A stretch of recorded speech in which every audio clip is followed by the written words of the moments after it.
Halo teman-teman, bertemu lagi bersama saya Teguh Diwijaya. Kali ini saya ada sebuah job, yaitu memperbaiki amplifier mixer Europower PMX 2000 dari Behringer. Jadi kemarin kejadiannya adalah power aslinya itu kebakar. Maka karena komponen dan partnya relatif sulit untuk didapatkan yang ori, maka kami memutuskan untuk mengganti bloknya menggunakan blok amplifier kelas D yang kecil ini, namun punya daya yang lumayan besar, yaitu 420 watt per channel. Ada 2 channel, jadi total sekitar 840 watt.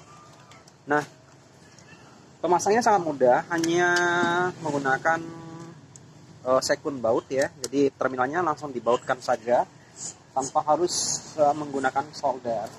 Karena di sini terminal-terminal yang disediakan sudah disediakan dengan cara menjepit kabelnya saja.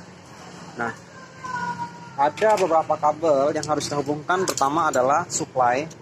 Supply-nya mengambil dari transformator bawaan, yaitu ada trafo donat. Namun di sini sedikit dimodifikasi karena pada driver bawaan dia pakai tegangan sebesar 50 volt. Jadi kita tap menjadi 2 bagian tap, sehingga masing-masingnya itu menghasilkan 24 atau 25 volt.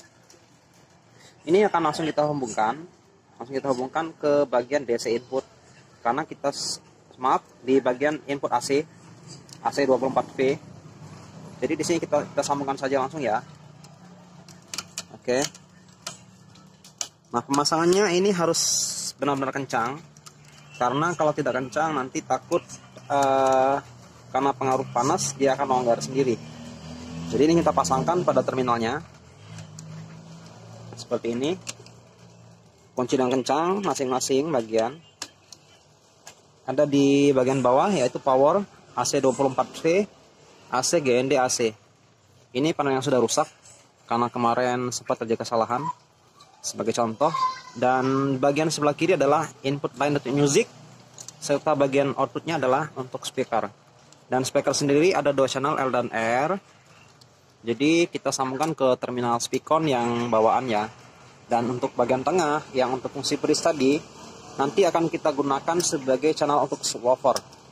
Jadi amplifier ini akan didesain untuk menghasilkan 2.1 channel, 2 untuk stereo left right, dan 1 channel untuk subwoofer. Masing-masing konektor yang terhubung ke speaker ini ada minus dan plus, jangan salah. Jadi pasang di bagian masing-masing ya, sesuai dengan spesifikasinya, yaitu untuk output L yang minus ke minus dan yang plus ke plus, jangan terbalik. Karena nanti gerakan speakernya arah maju mundurnya akan salah. Jadi kita masukkan saja langsung untuk yang L ke L, R ke R. Bagian minus ini terhubung pada sisi sebelah kanan, dan yang plus sisi sebelah kiri. Oke, langsung saja kita pasang. Jadi pengunciannya sama, menggunakan terminal semua, sehingga kita tidak perlu melakukan penyolderan untuk pemasangan speaker, pemasangan power supply, hingga pemasangan inputnya sekalipun. Jadi benar-benar praktis dan recommended sekali bagi Anda praktisi-praktisi atau yang menemukan kerusakan pada amplifiernya. Langsung aja di-upgrade sekalian. Karena untuk PMX 500 sendiri, ini total output watt aslinya adalah 500 watt.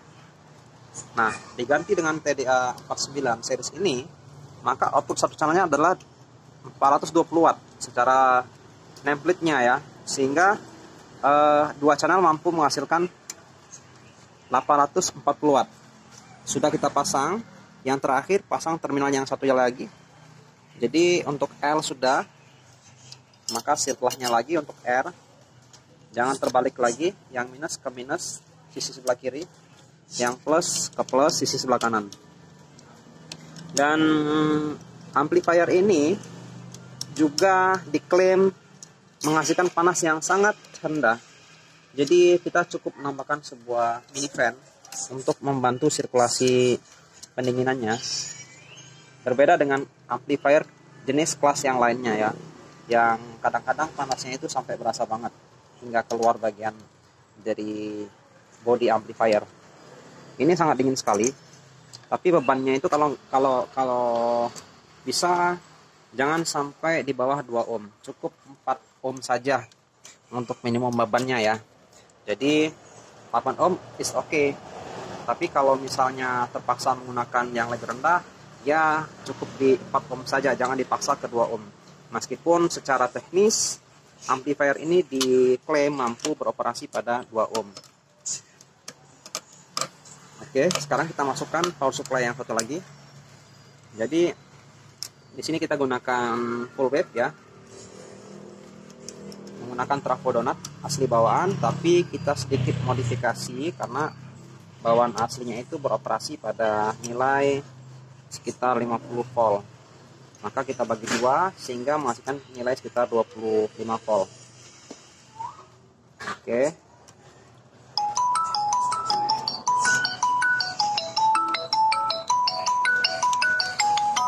Oke.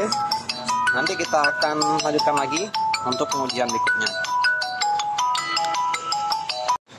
Oke, setelah semua bagian terpasang, selanjutnya kita menghubungkan power supply-nya.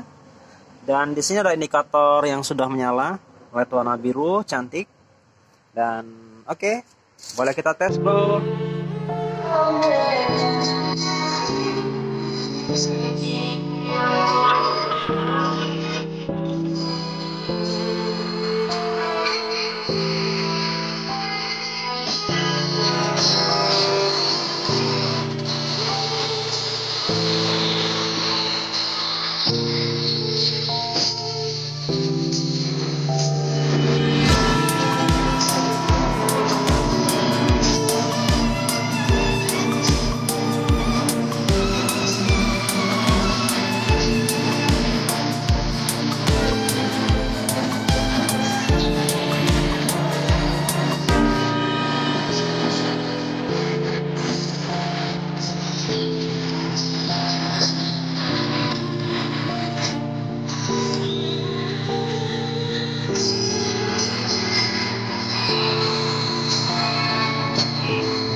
Demikian kawan-kawan, kita sudah sama-sama saksikan ya bagaimana kemampuan dari IC power kelas D seri TDA.